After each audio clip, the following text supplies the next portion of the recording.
Hello, welcome back to Building Brand Advocacy. You're here with your host, Paul Archer, and I'm incredibly excited today to be joined by Andjelic. It's wonderful to be here, and I'm delighted to be your guest, and I very much look forward to our conversation. I've started subscribing to you when COVID took off, which I think might make me one of your earlier subscribers, and I'm a bit of a fan. I'm a like proper fanboy. But very excited about this chat because I don't think I've really read very many people who align with my values around like long-term brand building and like focusing on the humans, the fans, the customers at the heart of it. And I think that everyone should check out the sociology of business, Anna's newsletter, which is one of my absolute faves. Just to kind of give you a bit of an insight in her incredible career, you are the chief brand officer at ESPRIT. You were doing the same at Banana Republic, Mansour Gavriel, Rebecca Minkoff. I mean, these are some incredible brands, and you've done so much around that kind of like that branding and the repositioning. So my first question to you is, when you take on a project like this around repositioning a brand, like what's the first thing that you do? It's not necessarily repositioning. It's resetting the brand vision and enforcing that positioning, because brands have certain position that they originally assumed at a certain time, at a certain place, at a certain cultural and economic context. And they say, hey, we are maybe a premium brand or a mass brand or aspirational brand or a prestige or luxury.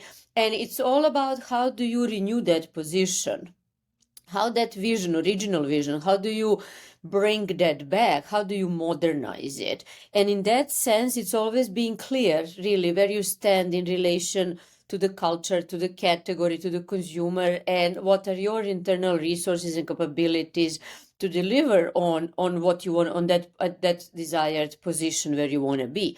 But it's really the first thing that happens is setting that vision. Setting that vision, where do we see this brand in 10 years? What do we want this brand to be? What do we want this brand to stand for? What is its role in the world, which is now going into the brand purpose? So brand vision and brand purpose are very connected. But when you talk about vision, that's aesthetic vision for your product, and that's creative vision for all the brand expressions. And literally, are you getting the heads of the brands in the room with a whiteboard when you're trying to come up with this? Is it an external piece when people bring their thinking to it? What's that process look like?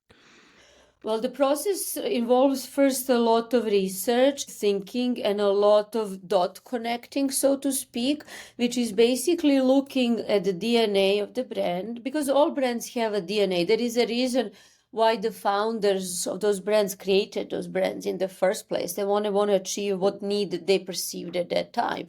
And it's just more about productizing and operationalizing that context, that original intention. And what does that mean? That means that you need to consider what was the world like then, and then you have to say thank you to that, and then see what the world is like now, and basically see if that brand was a baby with that DNA that was born in 2023, how would that baby look like, and what would it do? So that's kind of keeping that core, but really creating different expression, modern interaction, and then modern visual language and verbal handwriting, because things get dated. Nostalgia is not enough. Oh, well, kind of talking of nostalgia, I mean, you are a brand that has quite a lot of nostalgia with the spree and going through quite a remarkable transformation there. Like, how's that going, and where is it that you want to take that brand? Well, we are taking again the same thing that made this brand successful in the first place. The brand was unbelievably modern in a way that they used photographers, Oliviero Toscani, real people in their campaigns. Like, this was the 80s. The brand exists since the 70s, but it really came into that prominence in the 80s with that visual language of real people, of jumping, of not posing, of that pure optimism, pure human fun. and optimism. So we took that kind of modern aspect in also an aspect that the brand was very connected to society with the campaign. What would you do? I'm asking American teenagers, what would you do if you're in charge? And that was AIDS epidemic. And there were some very mature and very relevant for that culture and society at that time answers, very active participation in the world. So that's what makes a brand modern, to be actively present in the world, to actively participate in culture. And then that brand is also very playful, always has been in design of its stores in partnership with Ettore Sotsas, who is one of the founders of Memphis Design. And that the clothes were very playful, the colors were playful, everything was made for movement, everything was made in pastels, in oversized unisex. So that was also that something that the brand is known for, that playfulness. And then finally, that brand was a cool brand. It was aspirational brand. Teenagers wanted to wear that brand, college students, young adults, they were all like, oh my God, I wore ESPRIT to my prom. I thought I was the thing. Or I remember living in my black ESPRIT pants throughout the high school. So that brand that, that gave people that sense of that they're happening, that they're cool, So in that we took those three things, playful, modern, and cool, and then just are looking and relooked, what does that mean today, and what is cool today, what is modern today, how is playfulness expressed. But really at the core of the brand is that attitude, that brand attitude, that rules don't apply, because the original founders, and then later in Germany when the company was sold and moved from United States to Germany, were basically reinventing the rules of the fashion game through their catalogs, through their styling, through their stores, through their overall communication. And it was all very, very, very original. And that sense, yes, there are fashion rules, but then how do you move that? And all the best brands really become modern and cool and playful by breaking those rules. So we are not anarchists. We don't break rules to break them, but it's also playing them. That playfulness comes through. Okay, yeah, that makes a lot of sense. And like, how do you actually translate that today in sort of today's environment? Like that's what you're trying to get across now. You've got the legacy, you've got what you want it to be going forward. Like, how are you making sure that consumers today, particularly new consumers that may not that weren't around in the 70s and 80s and that sort of era, know who you are, who you stand for? Different brand expressions and brand communication. So for us, it's very important to connect with the creative class. And the creative class is basically you, for example. All those people who are carving their own work, and the work that looks like leisure and leisure that looks like work. And it's all that creative expression that you can make money off. And that basically is built on having a platforms to express yourself through different media and through different conversations and through different topics, to different creative output. So it's important for us to connect as a brand to that creative class that's urban and global, and again of all ages, but focused on creative employment, if you will, or creative labor, so to speak. So photographers, graphic designers, directors, podcasters, creative directors, art directors. We use the creative class in New York representatives in our denim campaign for our denim relaunch. And it was unbelievably successful because at the same time, we nodded to the Real People campaign from the 80s, from 40 years ago, pioneering Real People, ESPRIT Real People campaign, and to the fact that now we are all living in 24/7 marketing campaign, that we are all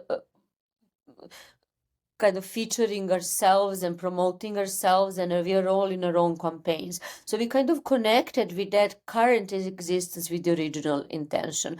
And that's one example. Oral campaigns really embody that playful modern cool DNA of the brand. And so that was very important in the first year to really show people internally and externally what the brand vision tangibly looks like, not just in a forum or a presentation, but also as a video, as a store, as visual merchandising, as influencers that we are working with, as a content and creative output, as a campaign at the end of the day, as our social. So that is what we're doing this year. And then we started just now in Amsterdam last month, a European tour called Fandom. Fun, F-U-N, but like fandom. So it's kind of mixing what the brand stands for, the being in the business of fun, but also capitalizing on Esprit's current and past fans. And so when you're kind of thinking about how do you make that cool? So I'm kind of one end of that creative class, you've got WeWork stickers on a laptop that say hustle harder, and then the other end you've got, you know, musicians and artists who are very, very cool. Like that's obviously a spectrum. Like how do you make sure that you land on the cool end of that rather than sort of try hard end? I think the what important thing is that we consider Esprit as a creative platform. And that creative platform includes creative collaborators of all kinds. So, for example, in New York, a few weeks ago, we worked with the New York-based photographer Kat Erlin. She has more than 1 million followers. She reached out to me, said, "Hey, let's do something together." I was like, "Fantastic. Let's shoot maybe our cashmere shop and our outerwear shop. You choose the models, you do the art direction, you go on the streets of New York, you retouch, you own that. And we are going to feature that on our website, in our email, on our Instagram, and so on." But that's what we want to do. We want to allow a lot of creative voices, that creative class, to participate in the brand on their own terms within that rules don't apply. So that's one recent example. The other is, again, that fandom tour, because, for example, for Amsterdam, we are always in each of the cities, we are tapping into cultural happenings that there. And in Amsterdam was a music festival, and we have 8 signature products as a brand. And one of the signature products is a tracksuit. And so we tapped into creators who interpreted that tracksuit through the rave culture of the 90s. It was entire installation. So you see, you start creating, giving platform, but then starting that dialogue with specific creators and their communities, their own fans, in order to promote the idea how important fans are for the brand. So it's kind of very connected with, again, the community, the culture, and the creators in a very organic way, and also in a way that everyone gets something out of it. We're not paying influencers to wear our clothes. And I think that's like so fundamental and something which I bang on about a lot on the podcast, but just like it seems that every brand has missed the crucial value of an influencer, in that someone who is going to influence another person to make a purchase, it isn't someone who's just been on the latest reality TV show. It is a real human who authentically loves the brand, wears the products day in, day out, and is going to talk about it regardless of whether they're going to get paid or not. And it's that, like, the authenticity that they come from a place of customer, that they come from a place of fandom, is like the basic premise. So how do you go about finding these people? Are you opening up the gates to any customer who wants to work with Esprit to be a part of your journey and tell your story? Like, how's your approach to that? Well, we usually, like, it's very organic in a sense that we see who comes to the brand. And usually people who come to the brand, like Kat, for example, those people are excited about the clothes, they're excited about the brand, they're excited about what we are doing. And we like that sort of a natural alignment, the same way you find friends, you know, you have some shared values, you have some shared interests, you have some shared aesthetic and taste. So that's what we're doing. And don't take me wrong, we also use influencers, but that's our media buy. That's completely separate of this building communities, building fans that we are doing through our European tour, that we're going to do to American comeback tour. For that one, we really want to expand what this brand is in contemporary culture. How do we participate in culture, and what areas are important to us of creative expression and the creative class? And so So shifting gears a little bit, talking of that creative class and talking about the different sort of definitions. What is the premise of your book, The Business of Aspiration, and what is the aspiration economy?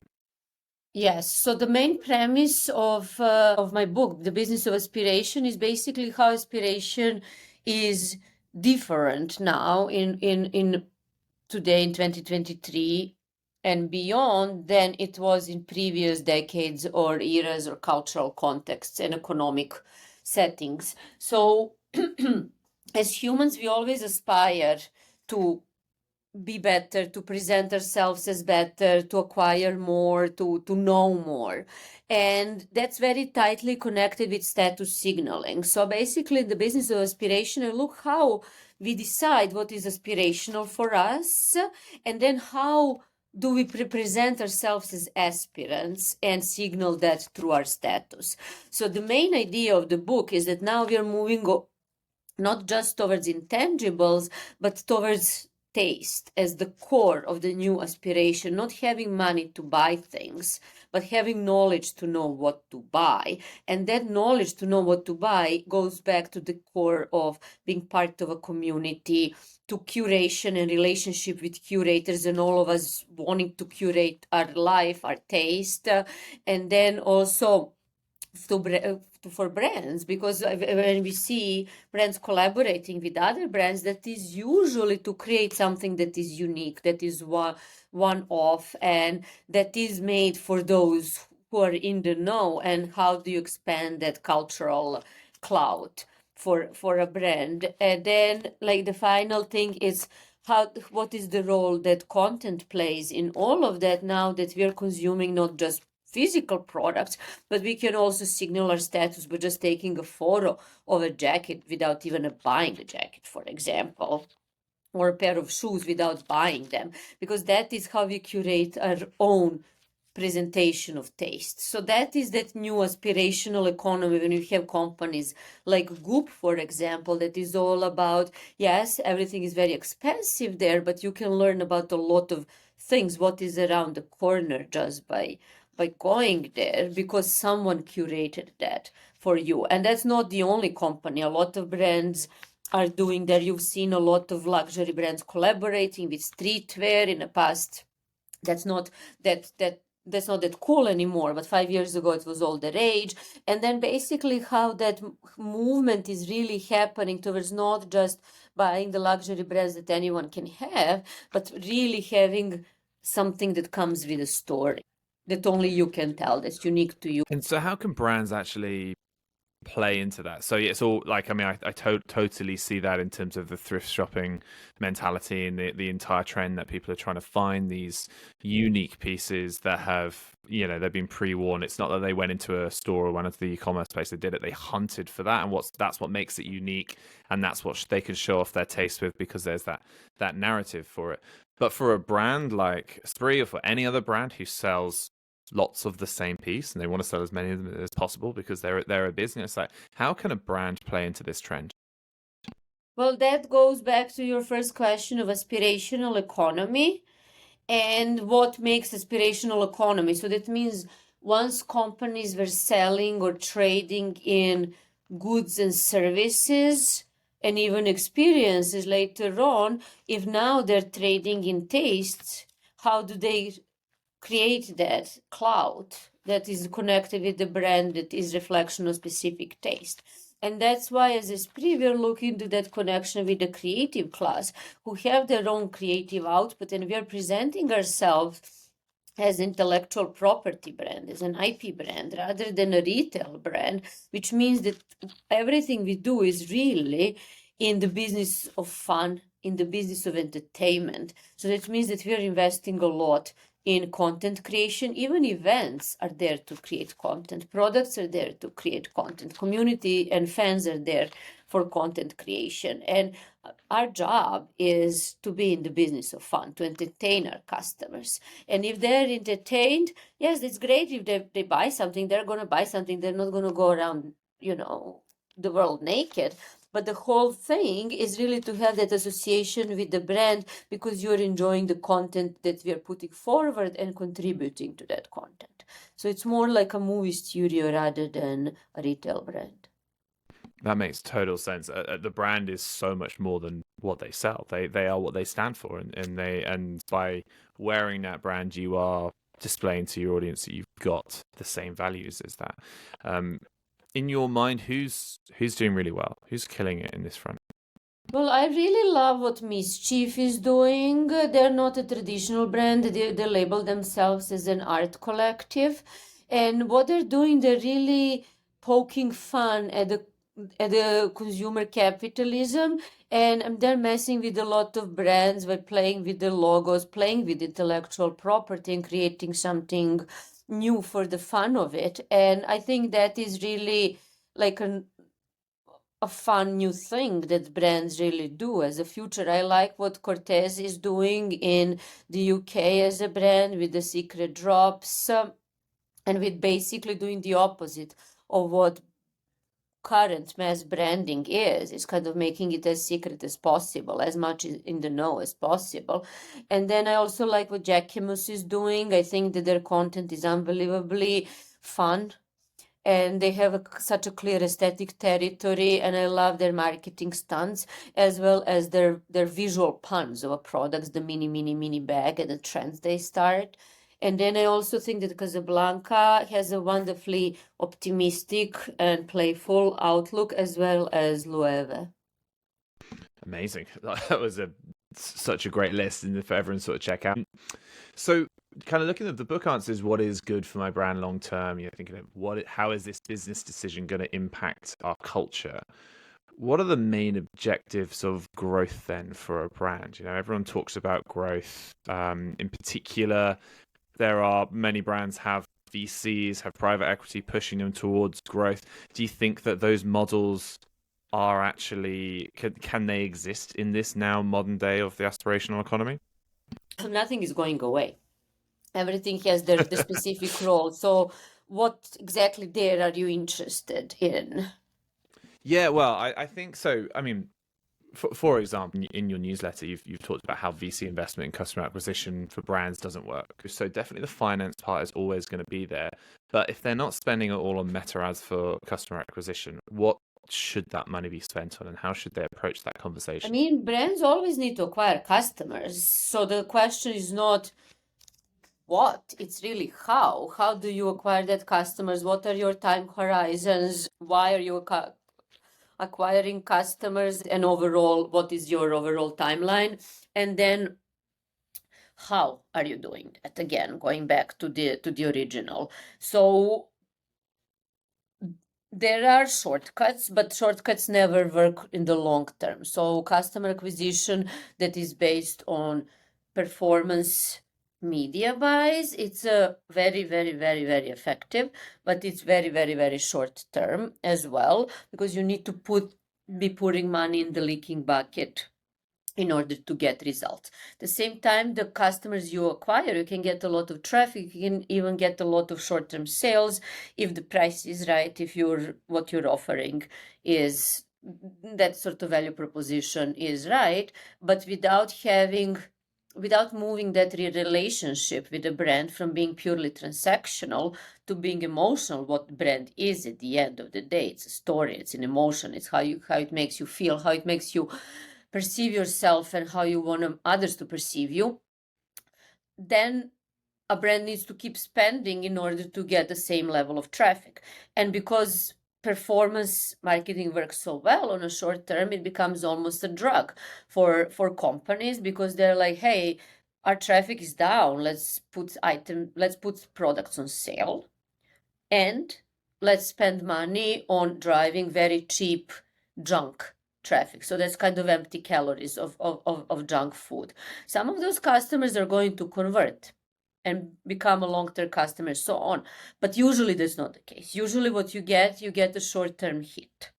So again, performance marketing is unbelievably important marketing tactic, unbelievably, a set of tactics, I should say.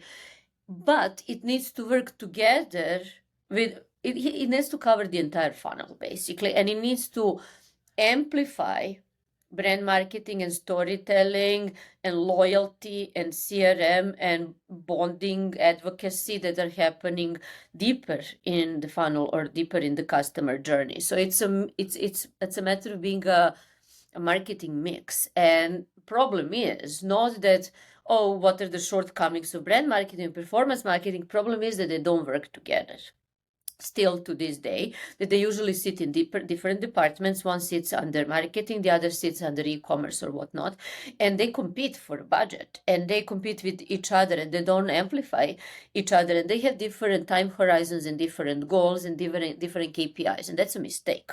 It's always a good idea to see what your goal is for each stage of the customer journey, what information they need, what do you need to get them. Sometimes you do need to, like, hey, I need so many people, I need awareness, I need the blast, I need like just a rush of traffic. And then you're going to have a KPI, but then you're going to connect that rush of traffic with a specific follow-up value add that's based on data, and that really activates the CRM and the loyalty tactics and really keeping people deeper in the funnel. And that's usually not the case. Again, that's like we're always seeing tactical approaches versus strategic approaches that look at the full funnel and that look at all media and marketing tactics and a brand's disposal to work in sync. And not to ask too tactical a question, like how do you think teams should be structured for that? Because we do see that a lot. You've got performance teams, you've got brand teams. They don't even pass in the hallway. Yet there is a trend going on that they're kind of being thrown together. They cross over on sort of social affiliate programs, and they're starting to build a relationship for the first time. Like, how do you think that a brand can get around this idea of them being competing? A lot of brands, like for example, at Banana Republic, we had one team that was a marketing team that owned all media, the same at Esprit. Performance marketing and brand marketing, we don't look at it like that at all. We mostly look at it, what are our commercial goals, what are our brand goals, and what do we use to achieve that? What is their budget? What is the expected return on investment? And then we don't even look at return on advertising spend, because brand marketing is not going to give you that on that time horizon. Obviously, we look at where we can, but we define their KPIs very granularly, but also very strategically and very holistically. What is the brand goal? What is the business goal? How do we achieve that goal in terms of sales, in terms of traffic, in terms of conversions? And then basically reverse engineer from where we need to be, what looks like a success. And then we put different marketing tactics against that. That sometimes is going to be paid social, sometimes it's going to be like boosting our organic posts, sometimes it's going to be an event, and usually it's all of that together. Amazing. I love that. And so back in 2020, in your newsletter, you said that in the future, all companies are going to be B Corps. Now, speaking as someone who runs a B Corp company, quite obsessed with this concept, we're kind of in the future since 2020. Like, how's that going? And how do you see that evolving over the next few years? Well, what I meant by that is basically saying that right now, or back in 2020, 3 years ago, which is a while ago now, is that when companies do sustainability initiatives or equality, inclusion, community initiatives, social responsibility, corporate responsibility, those usually sit in separate departments, in separate tabs on their website. And B Corp is a corporation that does social and environmental good and economic good at the end of the day, as embedded into their P&L. So that's a difference, that once all those initiatives become part of your P&L, you have dedicated people, and then throughout the entire organization, not just sitting in one team, number one, and then becomes part of the business and brand goals and annual, again, P&L report, and you have to calculate your actions and evaluate your actions from a business side and from the brand side, all of your actions, including your corporate responsibility actions, how do they contribute? So basically that becomes part of your business strategy, and it becomes part of your brand strategy if you are certified as a B Corp. If you're not, then it's not part of your brand strategy. It's not part of your business strategy. It's part of your corporate responsibility strategy, and you measure success completely differently. Do you think that It is, well, in the future, every brand will have to become a B Corp brand so that they can be held accountable because they'll be side by side with other brands. And if they're not a B Corp, then it makes them look bad. Well, I think there are many ways to get there. Not every company can be like, we are a B Corp. I mean, like Patagonia can do that because the founders are truly, really dedicated to their love for the outdoors. I mean, the guy is like a hiker. He hiked the entire world. He was like, that like, he's a conservationist anyway. So that's kind of embedded in the values. But you have a lot of companies that are made to sell products, and that's going to take a minute. And then especially when you look at especially wasteful industries like fashion, you're not going to be like, oh, we are totally green, and then you create like stuff in Bangladesh or wherever, and it's made of polyester and it's polluting water and so on. However, looking like that is also not productive, because I think that all companies are doing a lot and they understand that they have to do something, So when Esprit, for example, is creating sustainable denim, it's like saving water or recycled cotton or completely recyclable packaging. So I think that we should celebrate efforts of companies that they are already doing while pushing them to do more. It's not something that you flip the switch and the model switches, because they have ways of making money, and it's about transition of those ways of making money. Again, it's really important to put all of that in P&L conversation and say, hey, if we switch to more sustainable models, this is going to be the loss, but then it's going to long term and so on. So it's kind of becoming something that is part of the business conversation, not just social responsibility conversation. And do you think that consumers are looking for it? Because I guess the quote is that every company is going to go that way. Do you think that actually those companies that aren't, because the way that the consumer is looking to buy right now is just not going to buy them, so therefore those companies will either adapt or die? I mean, I don't think it's that clear cut, because there are a lot of contradictions. As you know, Gen Z is very sustainable, but they're also buying Zara. So I don't think humans are humans. Humans are full of inconsistencies. They tolerate cognitive dissonance and resolve it in a way that makes them feel good about themselves. So I just think that it's important to have those conversations. I think it's important to have clear action plans and targets and all of that, but I just don't think that we should look at it so literally. Yeah, I think that makes sense. The rise of Shein is, a testament to that.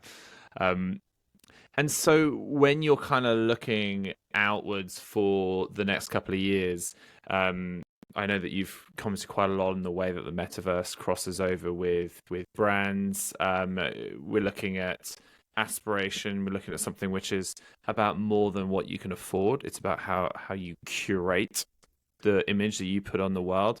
Like, where do you see the major trends over the next 12, 24 months going? Honestly, I'm never into trends. I'm a sociologist, so I don't look at the short-term trends. I mostly look what are the patterns and influences in culture and society, and what does that mean? What does those shifts in consumer behavior mean for brands? What are the cultural shifts mean for brands, economic and social?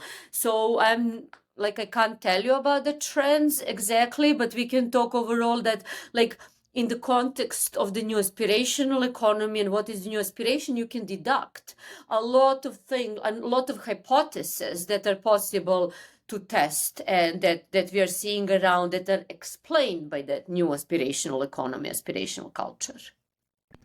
Okay. And so the sociology of business is your newsletter. How does that come about? Where do you see the intersection of sociology and business in your role as a sociologist? Again, this goes back to our entire conversation, because again, brands are not just economic entities. Consumers are not economic beings that are focused on transaction. They're emotional, cultural, social beings, and brands are as well.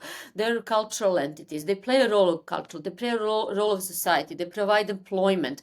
They connect with the communities. They interact with the environment. So in that sense, I think it's very hard to regard business without looking at sociology and vice versa. Because when you look at sociological trends, adoption of innovation, how influence spreads in society, how people are directed to like certain things and not like other things, that has economic impact. And when you are doing business, you need to think, you operate in the world. You're not isolated. There is no such thing as a market. Market is also always social market.